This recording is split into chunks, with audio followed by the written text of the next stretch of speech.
Boa noite, esta é a Cor do Dinheiro. Há cada vez mais portugueses a subscrever seguros de saúde. Mas os seguros são um bom complemento ao SNS? Que despesas cobrem as seguradoras? A resposta a esta e outras perguntas na Cor do Dinheiro de hoje.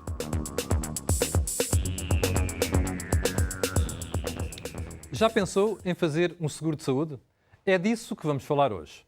Em Portugal, 2 milhões de pessoas têm seguros de saúde. 48% são seguros individuais, que registaram um crescimento de 2,8% no último ano. A Cor do Dinheiro foi para a rua descobrir o que pensam os portugueses sobre os hospitais públicos, privados e, claro, sobre seguros de saúde. Ora vejam. Seguros de saúde. Normalmente as pessoas só se lembram deles quando fazem falta. Ainda assim, em 2008 os gastos com seguros de saúde foram de 462 milhões de euros e neste momento cerca de 2 milhões de portugueses já subscreveram um. Os números que normalmente nós ouvimos é que um pouco menos de 20%, portanto um pouco menos de 2 milhões de pessoas da população portuguesa têm seguros. O que mesmo assim, para um país que tem um Serviço Nacional de Saúde em teoria universal e gratuito ou quase gratuito, é um número bastante impressionante. Quando se fala de saúde, as opiniões dividem-se. Há os que apoiam os hospitais públicos. Podia ter melhores condições, melhor atendimento, mas não é ruim. Sei que nos cuidados privados é muito à base de poupar para fazer render e então os tratamentos não são dados, nem sempre são dados em condições. Gosto muito do hospital público. E os que preferem os privados? O meu próprio atendimento no hospital privado é sempre diferente, não é, do público. Eu gostava de dizer que preferia o público, porque toda a gente pode ter o seguro de saúde. São maiores, mais amplos, têm outro ambiente. Mas numa coisa as opiniões são unânimes. É importante ter um seguro de saúde e muita gente já percebeu isso. Tenho seguro de saúde, sim. Fiz porque é sempre preciso, é uma coisa necessária. Utilizo regularmente nas consultas e depois utilizei também em 2 cirurgias. Ora, porque é mais barato, tem uma série de facilidades, naturalmente, não é? E se é verdade que com a saúde não se brinca, também não é menos verdade que, tal como em quase tudo na vida, questões monetárias podem determinar o tipo de serviços de saúde a que pode ter acesso. Um seguro de saúde pode ser a solução para isto, mas esteja atento, pois existem vantagens e desvantagens. A principal desvantagem, desde logo, pagar por acesso a um serviço que supostamente o Serviço Nacional de Saúde também daria. A principal vantagem é ter acesso a cuidados de uma forma mais rápida em geral e com maior liberdade de escolha do que tipicamente tem no nosso sistema público. O melhor é estudar os seguros de saúde existentes e ver qual o mais adequado à sua situação.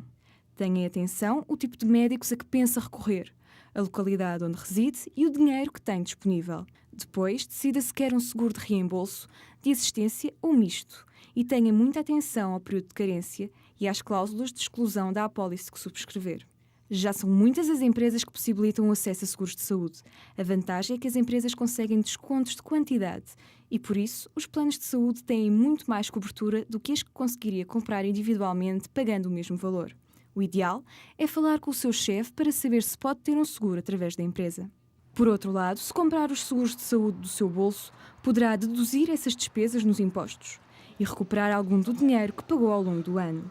Pesquise, informe-se e fale com pessoas que já têm seguros de saúde. Quanto mais cedo fizer esta pesquisa, melhor. A sua saúde agradece. Está mesmo esclarecido? Saiba mais já a seguir nas respostas certas. E hoje, para esclarecer as suas dúvidas, temos connosco Tomé Pedroso, administrador da seguradora Tranquilidade e dirigente da Associação Portuguesa de Seguradores, e José Mendes Ribeiro, economista especializado no setor da saúde e autor do livro Saúde, a Liberdade de Escolher. Meus senhores, boa noite. Obrigado por terem vindo à Cor do Dinheiro. Começo por si. Como é que justifica, como dizia há bocado o professor Miguel Gouveia, que num país com um SNS totalmente gratuito, neste momento, se os números não me enganam, 21% da população tem esse custo de saúde? Bom, infelizmente essa é a prova que o nível de resposta do nosso Serviço Nacional de Saúde pode ainda melhorar muito. Aquilo que, de alguma forma, está evidente com este crescimento dos últimos anos nos seguros de saúde é que as pessoas procuram uma resposta rápida, uma resposta de qualidade e gostam de facto de escolher, de encontrar o seu caminho para chegar aos melhores médicos e aos melhores hospitais. Isto não quer dizer que o serviço prestado no âmbito dos hospitais públicos seja de má qualidade. O tempo de resposta é que de facto continua a ser um grande problema. Ou seja, é um problema da organização também? Eu penso que não é só isso. Eu penso que, em primeiro lugar, começa por ser um problema de oportunidade de escolha. Ou seja, permitir às pessoas a liberdade de escolher os prestadores com melhor qualidade e com melhor acessibilidade. E isso é algo importante para qualquer consumidor. Segundo ponto, é uma questão de gestão de risco. Ou seja, os seguros de saúde permitem às pessoas o acesso a cuidados que, com os seus meios próprios, nunca teriam. Tirando, obviamente, pessoas extremamente ricas. Depois permite, no fundo, introduzir uma negociação entre partes informadas. Existe um problema de assimetria de informação entre a classe dos prestadores de saúde e o consumidor, o utente, que normalmente utiliza os serviços. A introdução das seguradoras permite introduzir know-how na negociação com os prestadores de saúde. Ou seja, um negociador com conhecimento profissionalizado e especializado. Exatamente. Ou seja, permite reduzir este problema da assimetria de informação entre um consumidor que não é especialista em saúde e um prestador que é especialista em saúde. Depois, também permite, de facto, o acesso e a promoção da concorrência entre os prestadores. Ou seja, o facto de as pessoas poderem escolher livremente o prestador a qual querem aceder ou não querem aceder, permite premiar os prestadores com melhor qualidade e com os custos mais eficientes. Portanto, introduz concorrência no mercado da prestação. Mas não podíamos ir mais longe neste aspecto, ou seja, pormos, inclusive, os utentes do Serviço Nacional de Saúde com essa possibilidade de escolher? Eu penso que sim. Sem necessariamente terem de recorrer a seguros de saúde? Eu penso claramente que sim, porque há que separar várias componentes do que é o acesso a cuidados de saúde. Uma componente é o mercado da prestação de cuidados de saúde. Outra questão é o financiamento desses cuidados de saúde, como é que é feito. E as coisas não devem ser misturadas, como hoje em dia são, de alguma forma, no sistema português. Portanto, uma coisa é financiar, o financiamento pode ser público, a prestação de cuidados pode ser privada ou pública, como hoje é em Portugal, mesmo no Serviço Nacional de Saúde. A questão é que, de facto, não existe efetiva liberdade de escolha do cidadão de dizer eu quero ir a este médico e não quero ir àquele, ou quero ir a este hospital e não ir àquele. Portanto, há uma referenciação quase obrigatória dentro dos prestadores de saúde. José Mendes Ribeiro, neste livro, que aliás, aproveito para mostrar aos telespectadores, que é de sua autoria, uma das coisas que faz é analisar o Sistema Nacional de Saúde em Portugal e a pergunta que lhe coloco é porquê é que nós não temos, neste Sistema Nacional de Saúde, a possibilidade de escolha que falava aqui o Tomé Cardoso? Pois eu defendo que devemos ter e defendo isso, inclusivamente, com a convicção de que há uma experiência em Portugal que provou que a liberdade de escolha é positiva. É o caso da ADSE, em que temos 12% da população coberta, são funcionários públicos, é um sistema público, e a experiência da ADSE mostra que há, de facto, um nível de confiança e um nível de resposta muitíssimo interessante às pessoas quando elas podem escolher. Deixe-me colocar uma pergunta que é uma das perguntas que faz no seu livro. Porquê é que o Sistema Nacional de Saúde não é gerido da mesma forma que a ADSE? Pois, essa é, o que é que nos impede? Eu acho que isto que dizia o Tomé é muito importante. A primeira coisa essencial é realmente separarmos a prestação do financiamento. E, aliás, as seguradoras são um bom exemplo. As seguradoras tratam realmente da questão financeira, de organizar e de comercializar os seus produtos, mas é através de prestadores qualificados que prestam um serviço. Portanto, no nosso Serviço Nacional de Saúde precisamos de fazer a mesma coisa. Mas é uma questão política? Ou seja, o que nos impede de reformar o SNS neste sentido é um problema político? Eu julgo que sim, é uma questão ideológica. Infelizmente a nossa sociedade tem avançado em muitas áreas. Na saúde, fruto também de alguns medos, as pessoas ainda estão a fazer um debate muito ideológico. Isto é um dogma, literalmente. É um dogma, literalmente. Inclusivamente, eu tenho dito, eu acho que a liberdade de escolha é, de facto, o único caminho para revitalizar e defender o Serviço Nacional de Saúde. Até pela concorrência que traria. Exatamente, exatamente. Os ingleses, onde nós nos inspiramos, quando há 30 anos criámos o Serviço Nacional de Saúde, foi inspirado no modelo inglês. Já passaram. E eles já foram por aí. Portanto, esse é o caminho que temos que ir. Inglaterra, Holanda... Uma vez mais o exemplo. Tomé, quando olhamos para os números, percebemos uma evolução impressionante, não só da população coberta por seguros, em 2000 eram 12,7%, em 2008 são 21%, e depois vemos aqui uma evolução também enormíssima do valor do prémio pago por ano. Dá mais ou menos um crescimento de cerca de 10% ao ano. É expectável que este prémio de seguro, aliás, que este prémio continue a aumentar em média nos próximos anos? Eu diria, à partida, que sim. Agora, é importante fazer o seguinte enquadramento. O mercado dos seguros de saúde em Portugal é um mercado sui generis, porque temos um concorrente gratuito. Ou seja, é como se em Portugal o Estado oferecesse um automóvel gratuito a todos os cidadãos e depois dissesse aos outros vendedores de automóveis podem concorrer. É mais ou menos essa situação que existe na saúde, ou seja, todos os cidadãos residentes têm acesso universal ao Serviço Nacional de Saúde e há um conjunto de cidadãos que, apesar disso e de pagar os seus impostos para isso, prefere acrescer a esse pagamento e a esse usufruto do Serviço Nacional de Saúde, pagando por um seguro de saúde. Obviamente, isto coloca desafios enormíssimos ao setor segurador, porque não podemos querer, quando temos ao lado uma alternativa gratuita, ou praticamente gratuita, ter algo tão caro e tão completo como esse algo que é oferecido gratuitamente. Ou seja, há aqui um caminho que é o que é possível, face à alternativa gratuita que existe, oferecer às pessoas que as pessoas estejam dispostas a pagar. E, portanto, o leque de seguros é enorme, desde seguros com pacotes com coberturas mais básicas e com plafons mais baixos, até seguros hoje em dia já altamente sofisticados, naturalmente bastante mais caros. A questão é que à medida que se quer aumentar o grau de cobertura do seguro de saúde, há um problema, é que o seguro de saúde custa, obviamente, mais caro com esse aumento. E a questão é que as pessoas que estão interessadas em pagar duplamente para ter cuidados de saúde começam a reduzir. E é essa a grande questão de fundo. Eu estou a olhar para os números e isto dá, em 2000, o prémio médio anual por pessoa era de 130 euros. Neste momento, em 2008, já vai em 256 euros. Exatamente. Ou seja, o que as pessoas estão a fazer literalmente é pagar uma parte do seu vencimento ao Estado, não é, para o SNS, e ao mesmo tempo fazem um luxo, entre aspas, que é pagar 256 euros para terem um seguro. Isto faz algum sentido? Eu penso que se há cerca de 2 milhões de portugueses a fazerem isso, quem sou eu para dizer que esses 2 milhões de portugueses estão enganados? Mas quer dizer alguma coisa, que o serviço do outro lado não lhes agrada. Não sei se não lhes agrada, pelo menos agrada-lhes ter algo mais do que isso, porque isso toda a gente tem. Portanto, com agrado ou sem agrado, toda a gente tem direito a ter isso. O que acontece é que 2 milhões acham que, para além disso, dão valor a pagar 256 euros em média para terem acesso a outra tipologia de serviços, que são os seguros de saúde. E, portanto, isso deve ser valorizado. Aliás, o seguro de saúde é o seguro facultativo com maior penetração em Portugal. Portanto, não estamos a falar dos seguros obrigatórios, do automóvel ou tantos outros que existem, mas nos seguros facultativos é o seguro que tem maior penetração. Mendes Ribeiro, isto significa que o cidadão médio olha para isto como uma necessidade, até porque não é um seguro obrigatório.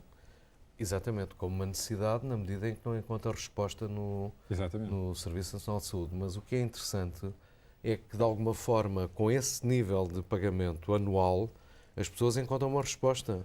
E fica abaixo daquilo que custa a ADSE e custa o Serviço Nacional de Saúde. Muito abaixo. Já agora, no seu livro, acho que calculizou estes números. Quanto é que custa, qual é a capitação na ADSE e também no Serviço Nacional de Saúde? A capitação na ADSE, no ano de 2007, foi de 780 euros. Portanto, praticamente o triplo disto.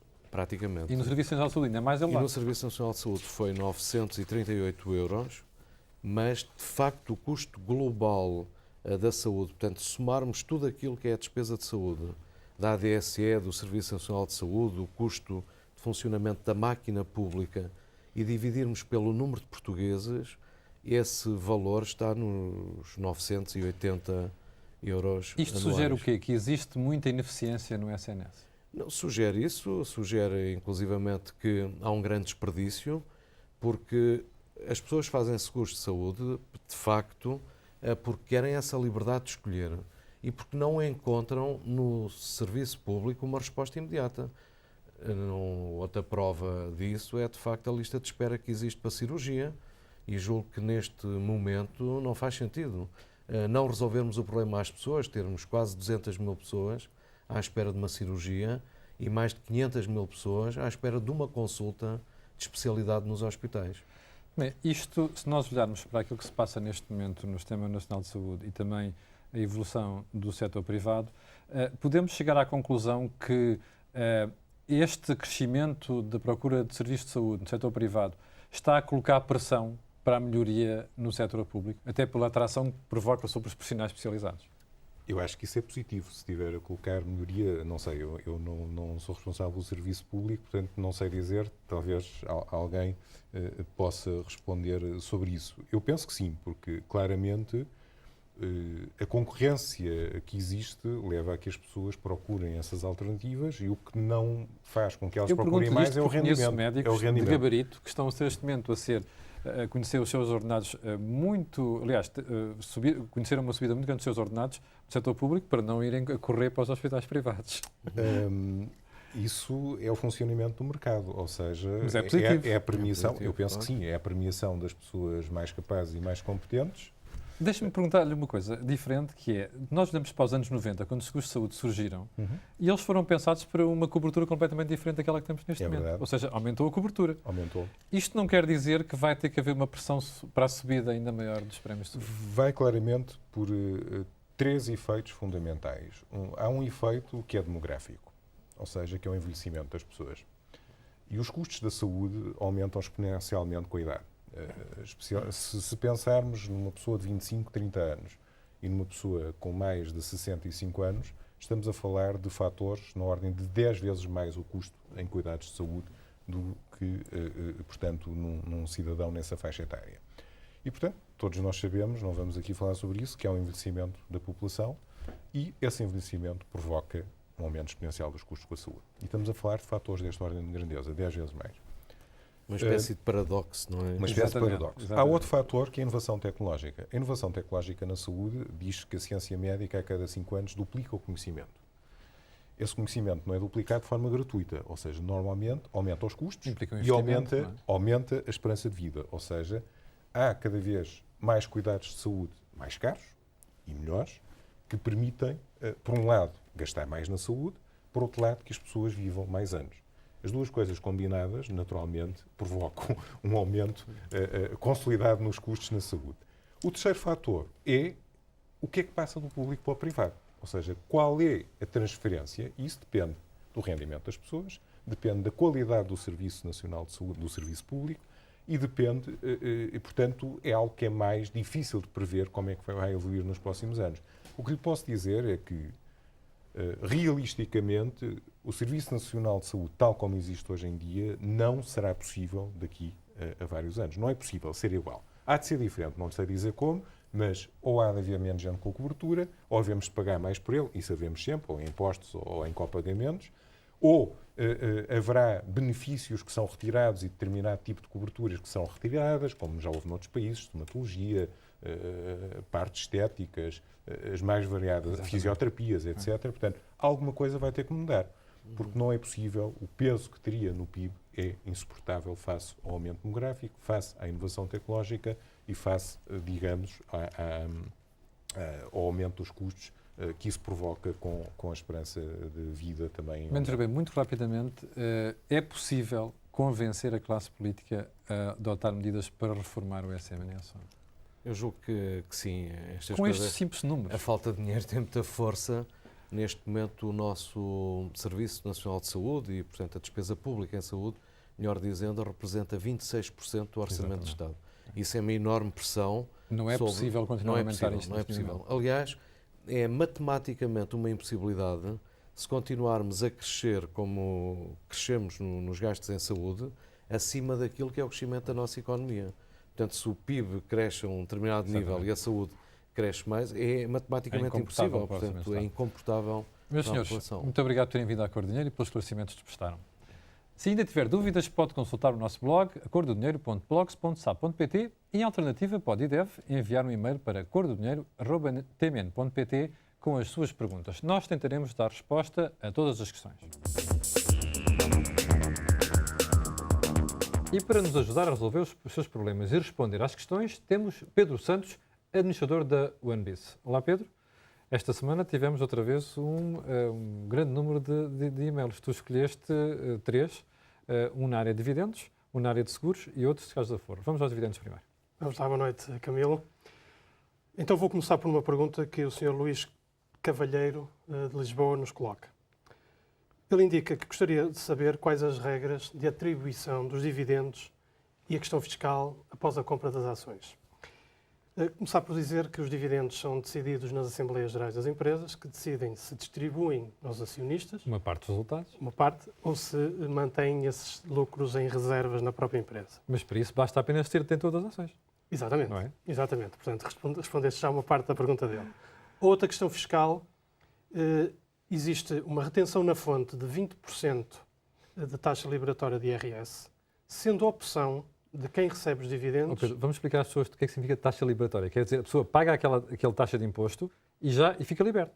Exatamente. Não paga mais nada. Ou seja, quando recebe o dividendo já recebe líquido com 20%. Exatamente. Depois opta no final do ano ou engloba no seu rendimento total... Ou seja, soma aquilo que recebeu como dividendos àquilo que é o seu rendimento, sei lá, como profissional por conta de outra? Exatamente. E se a taxa global for inferior a 20%, tem interesse em englobar. Se o resultante fosse superior a 20%, não tem interesse. Portanto, o próprio é que decide se engloba ou não. Ou vai para a taxa que o liberta, que é a taxa liberatória, ou então faz o englobamento. Junta os dois rendimentos, 2 ou mais. Mais uma questão importante é que se tiver as ações detidas há mais de um ano, quando as vender com mais-valia, está isento, o que é significativo. O teu conselho é, então, se puder aguentar as ações mais do ano, é a melhor solução. Exatamente. Acaba por ser um rendimento global entre os dividendos e quando existe a venda com mais-valia, extremamente vantajoso. Segunda questão tem a ver com seguros, porque há um telespectador que nos coloca a questão em relação ao tipo de seguro que deve ter. Vamos a isso. Exatamente. Nada melhor do que o tema de hoje ser também os seguros. Então, o Sr. Paulo Duarte, do Porto, que nos coloca a questão, diz que tem 31 anos, que paga cerca de 30 euros por mês do seguro de saúde e nos pergunta qual o melhor produto e melhores coberturas. Eu aqui gostaria de sugerir ao Sr. Paulo Duarte, dentro do grupo, através da nossa corretora Axiv Insurance, vou sugerir 2 produtos que penso que lhe dará uma melhor cobertura e um melhor preço. O tradicional seguro de saúde, que falamos de seguro de saúde, é um seguro que cobre o ambulatório, ou seja, as consultas, o dentista, os medicamentos, o parto, embora dependendo das opções que são contratadas. Os exames médicos. Exato. Neste sentido, a nossa corretora, temos uma apólice aberta. Significa que é uma apólice feita para, neste momento, 5.000 utentes que estão incluídos, o que permite um preço desde 18 euros mês, muito competitivo, pelo fato de ser... 18 euros por mês. Exato. Pelo fato de ser uma apólice de grupo aberta, tem um preço extremamente competitivo na Advance Care. Pedro, agora imagina que estamos a falar daquelas doenças mais graves que implicam tratamentos pesados, muito custosos. Há alguma oferta nesta área? Porque as pessoas preocupam-se, aliás, era um dos assuntos que ficou por tratar na primeira parte. Há muitas pessoas que colocam a questão, está bem, eu posso ter um seguro, mas de facto o seguro não cobre doenças como cancro e outras coisas do género. Isso não é verdade? Exatamente. Aqui é quando falamos verdadeiramente de um seguro de saúde, que é quando cobre determinados tratamentos graves e muito custosos. Para este efeito existe um produto que também comercializamos na nossa corretora, que se designa Best Doctors, através de uma seguradora internacional, que permite a cobertura de doenças graves. Ou seja, para um conjunto de doenças graves, tais como o cancro, este seguro cobre, e também no estrangeiro, ou seja, nas melhores clínicas, nomeadamente nos Estados Unidos, toda a despesa de tratamento e de viagens e estadia. Isso inclui, então, as idas ao estrangeiro? Também, exatamente. Preço, Pedro? Questão fundamental para quem está a ver, preço. Por um preço só a partir de 10 euros ou 10,6 euros por mês. E agora as pessoas podem combinar esse seguro com os outros? Com o outro. Ficam com o ambulatório e com o seguro de doenças graves por um total de 28,6 euros por mês, com uma melhor cobertura, um melhor preço e um melhor serviço. Pedro Santos, já não temos tempo para ir aos fiscais do Foro, fica para a semana. Obrigado pela tua contribuição. Obrigado. Como sempre, caso queiras esclarecer as suas dúvidas, basta enviar um e-mail para cordodinheiro@tmn.pt que responderemos a todas as questões com a ajuda da OneBiz. Pode ainda consultar os temas já tratados no programa e no blog acordodinheiro.blogspot.pt, bem como colocar lá os seus comentários. Na segunda parte, fique para ver a análise que João Hermida vai fazer à Sonaicom bem como aos negócios da semana e ao comportamento dos mercados financeiros.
Entre agosto e setembro, a Bolsa Portuguesa completou o melhor trimestre da última década.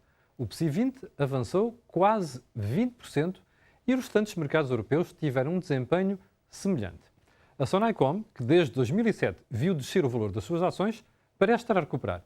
É esta uma boa altura para investir nas ações da Sonaicom? Veja a reportagem.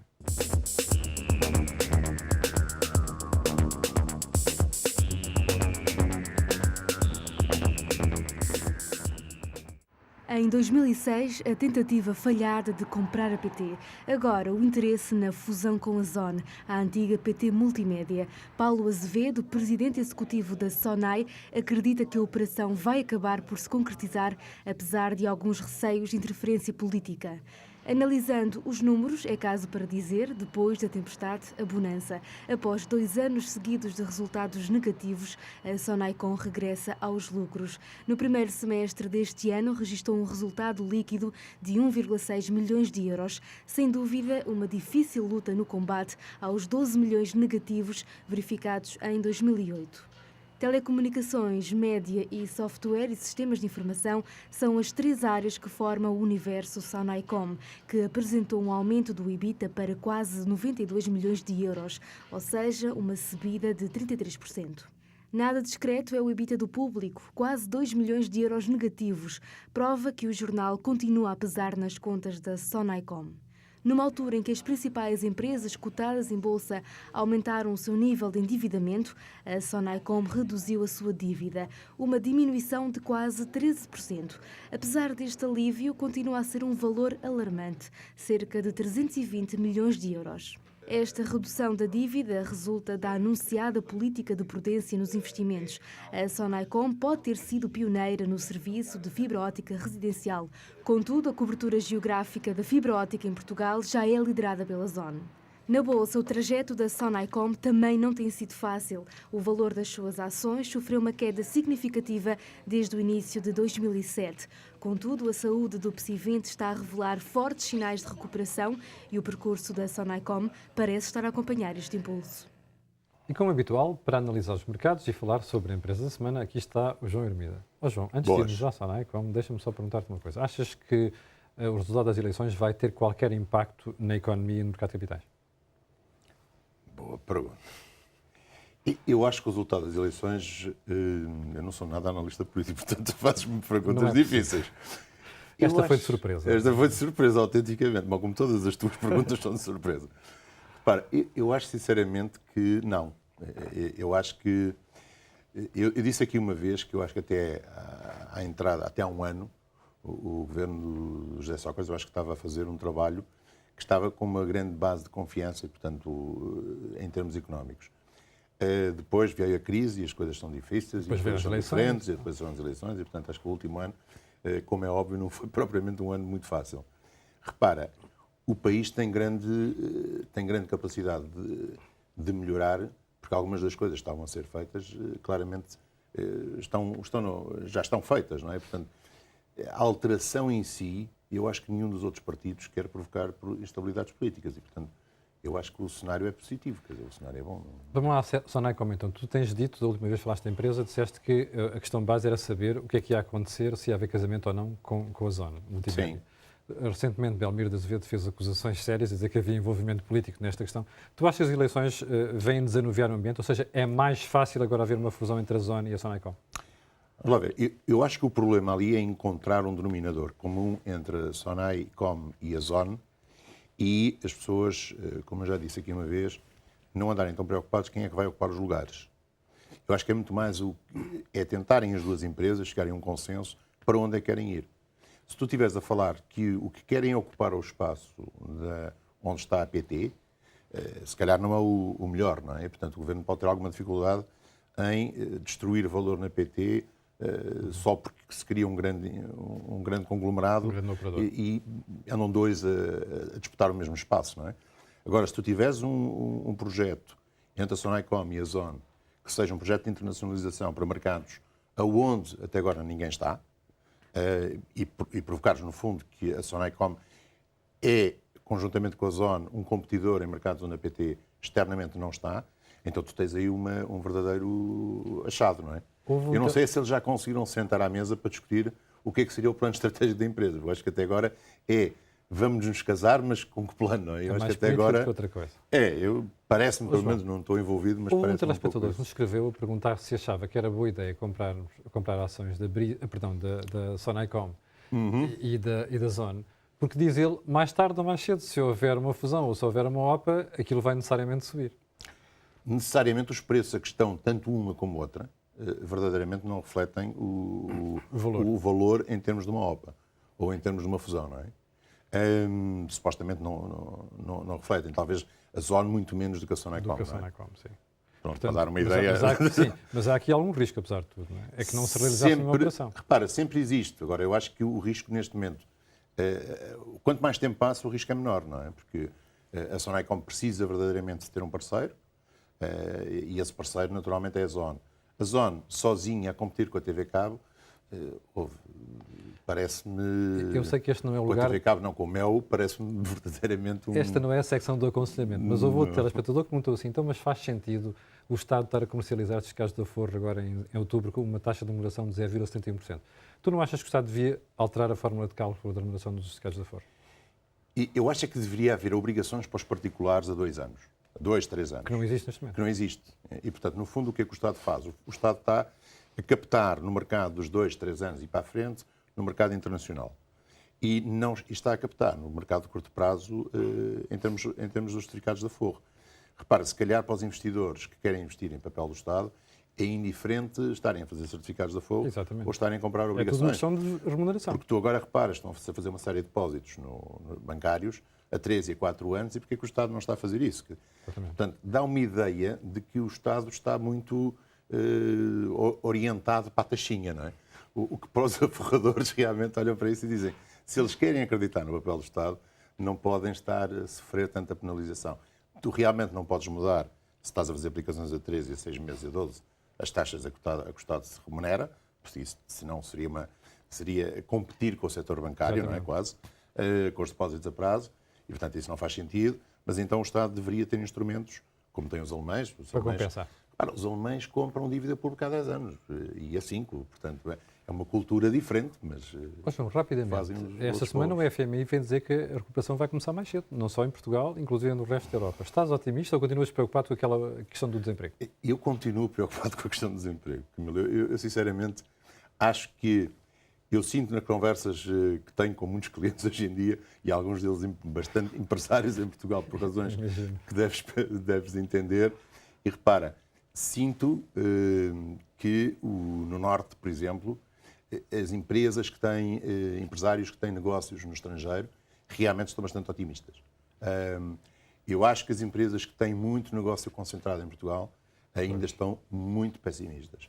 Ou seja, há uma separação... Tem a ver com as exportações e com o próprio externo. externo. Ou seja, tu notas que, se me disseres a procura que existe de produtos com algum valor acrescentado em mercados já europeus, Inglaterra, Alemanha, os Estados Unidos, aumentou, e portanto foi muito negativa nos primeiros meses do ano, mas ultimamente, se calhar nos 3 ou 4 meses, isso realmente aumentou.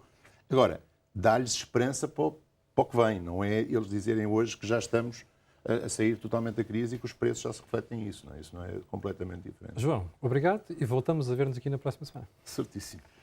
Já alguma vez ficou sem bateria no seu PC a meio de uma apresentação de trabalho? Hoje, na Dica da Semana, ajudamos-lo a evitar este tipo de situações embaraçosas para qualquer um. O facto de andarmos sempre com o portátil de um lado para o outro implica que o mesmo tenha que ter uma boa autonomia. Caso contrário, arriscamo-nos a não ter uma tomada acessível onde o possamos carregar. Para evitar o constrangimento de estarmos no meio de uma reunião importante e ficarmos sem a nossa principal ferramenta de trabalho, existe um utilitário que permite regular e otimizar o consumo de energia da bateria. Com base na seleção de determinadas preferências, tais como o ajuste do brilho do ecrã, a definição do tempo para entrar em stand-by ou para se desligar automaticamente, quer o portátil esteja ligado à corrente ou a trabalhar autonomamente. O consumo da bateria pode depois variar em função da configuração e do tipo de utilização a que damos ao portátil em determinado ambiente.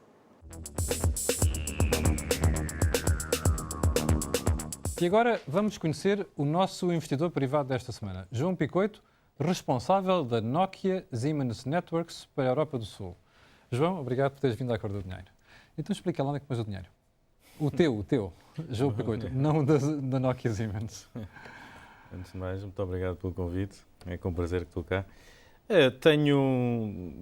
Presentemente, tenho praticamente concentrado num perfil muito conservador. Porque apanhaste algum susto no mercado de capitais. e estou normalmente tenho um perfil conservador. Mas neste momento tenho praticamente concentrado em depósitos a prazo, portanto nada de especial. Perdeste dinheiro na última leva que aconteceu no mercado de capitais? Não, tive um bom aconselhamento e consegui evitar. Mas não tens ações nem da Siemens, nem da Nokia, nem nada? Neste momento não tenho ações. Ou seja, tenho algumas stock options. E além de depósitos a prazo, tens mais alguma coisa? Imobiliário ou investimentos mais seguros? Investi recentemente num terreno e investi na construção de uma casa que acabei de terminar. Isto não é contraditório com o teu perfil de gestor e corre riscos? Não, eu antes desta queda dos mercados tinha alguma diversificação, mas como disse, tive um bom aconselhamento e antes da queda consegui reunir e consegui... Mas o melhor aconselhamento que se costuma ouvir nessas ocasiões é dizer que se tem que comprar em baixa, não é? Como as ações estiveram. É verdade. E aí penso que tenho, também um pouco por falta de tempo, especialmente nestes últimos meses, não tenho tido a capacidade até de gerir, deveria ter gerido um pouco melhor nestes últimos meses. Mas João, as pessoas sabem o que é a Siemens, sabem o que é a Nokia. O que é a Siemens Nokia para o telespectador comum? A Nokia Siemens Networks é uma empresa que resultou da fusão da Nokia Networks com a área das comunicações da Siemens. E faz o quê neste momento? Neste momento desenvolve, produz redes de telecomunicações. Tem um enfoque especial no mercado de operadores de telecomunicações. Tu és o responsável pela empresa, nomeadamente para a zona da Europa do Sul. Para a Europa do Sul desde há 2 meses. Fui o responsável ibérico desde a fundação da empresa. Tu estás associado à figura de ganhador. Quando estiveste na Siemens, foste um dos responsáveis por trazer para Portugal centros de excelência mundial. Como é que, recuando um bocado no tempo, como é que nós conseguimos, país que não tem tradição nesta área de investimento e de empresas na área sofisticada e também de qualidade, como é que nós conseguimos trazer esses investimentos para Portugal? O que é que fez a diferença? Em primeiro lugar, ter a vontade de trazer esses investimentos. Mas vontade muita gente tem em Portugal, João. Mas não esse chega a nada. é o ponto de partida. E depois tem que se definir uma estratégia. E quando se define a estratégia, não se pode definir uma estratégia há 2, 3 anos, tem que se definir uma estratégia há 5, 6, 7 anos. Repara que o nosso primeiro investimento, ainda no meu tempo Siemens, foi feito em 97.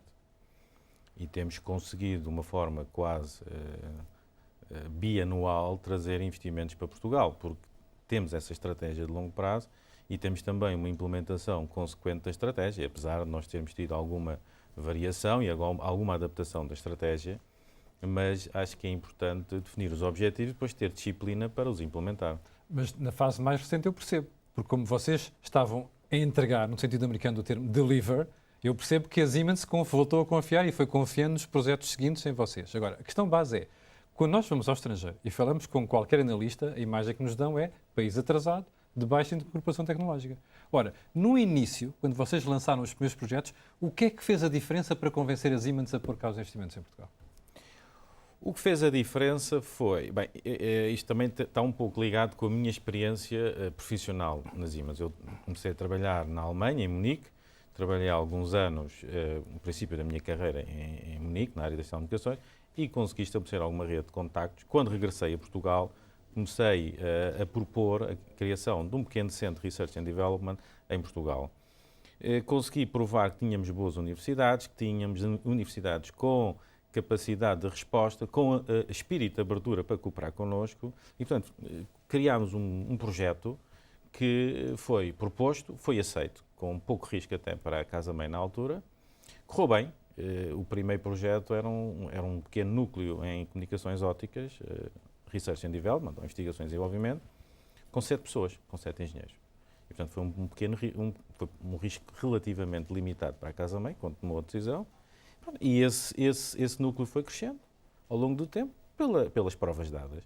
Porque é importante quando temos, e era uma atividade puramente de exportação, é importante a capacidade de inovação, a capacidade de cumprir os prazos, a qualidade do produto e, portanto, vai-se construindo ao longo do tempo um histórico de qualidade e que dá confiança. Eu penso que o investimento direto estrangeiro, quando olha para o país de uma forma genérica, trará algumas... À partida poderá trazer algumas desvantagens competitivas neste domínio da tecnologia, mas eu acho que tem que se analisar setor a setor, área a área, e há experiências e há projetos muitíssimo interessantes na área da tecnologia, de cariz puramente nacional, e, portanto, eu acho que há uma ideia, e eu concordo, continua a haver ainda uma percepção relativamente, na minha opinião, desfasada da realidade portuguesa na área da tecnologia. Do país atrasado. Eu não diria atrasado no contexto dos países mais avançados, se quisermos nos países, enfim, do núcleo da OCDE, obviamente, em termos de densidade tecnológica, nós estamos um pouco atrás. Mas em muitas áreas nós começamos a estar à frente, nomeadamente na área das telecomunicações, Portugal começa a estar à frente. E, portanto, não se pode ter uma perspectiva genérica, tem de se olhar depois para os setores, para as áreas, onde temos respostas competitivas muito interessantes. Essa tua referência à ligação às universidades parece contradizer aquilo que em Portugal dizemos, que é que as universidades em Portugal, a academia, vive muito longe das empresas. Isto é verdade?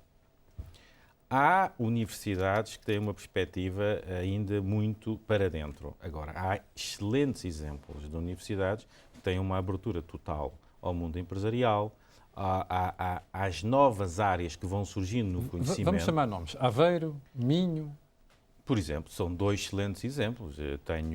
Com ambas temos tido enfim, a sorte de poder desenvolver projetos, mais com Aveiro. A Aveiro, de facto, tem sabido, até porque Aveiro tem um enfoque muito forte na área das telecomunicações, na área da engenharia, que é a área... E tecnologia em geral. Tecnologia em geral, e, portanto, teve uma abertura muito grande em colaborar, não só com a Nokia Siemens Networks. Nós, presentemente, temos um polo de investigações e desenvolvimento dentro da universidade. Eu penso que isso também tem muito a ver com a liderança das universidades e a forma como as universidades são organizadas, a forma como as universidades olham para o seu orçamento. No fundo é a gestão, não é? No fundo é a gestão, claro. Concordas com a ideia de que elas vão ter que viver cada vez mais também da sua atividade privada e não apenas do financiamento público das universidades? Sim, em especial as universidades que optaram pelo modelo fundacional, obviamente, têm que ter um crescimento da componente no seu orçamento, na componente fora do chamado orçamento do Estado. E, portanto, essas universidades, que são as mais avançadas nesta área, da abertura ao mundo empresarial, terão de caminhar e definir uma estratégia que crie valor fora dos muros da universidade. E crie valor, que é importante também, as universidades terem a percepção que têm que criar valor económico para o país. Eu aqui há uns anos ouvi-te dizer que a Siemens, quando negociava com as universidades, tentava inclusive influenciar a alteração dos currículos e do plano de preparação de cursos. Mantens essa ideia? Ou seja, era importante que as empresas tivessem esta aproximação às universidades para fazê-las viver um bocado mais a realidade empresarial. Nós pensamos que as universidades têm muitas vantagens em ouvir o mercado e na concepção dos seus currícula. O caso da Universidade de Aveiro, tivemos sempre essa receptividade e temos, inclusivamente, algumas cadeiras que foram desenhadas muito com alguns inputs que nós trazíamos do mercado internacional para dentro da universidade. Mas temos, por exemplo, uma cátedra. Nós temos uma cátedra, a cátedra Nokia Siemens Networks na Universidade de Aveiro. Portanto, temos essa perspectiva também, de uma forma sistemática e estruturada, de tentar influenciar.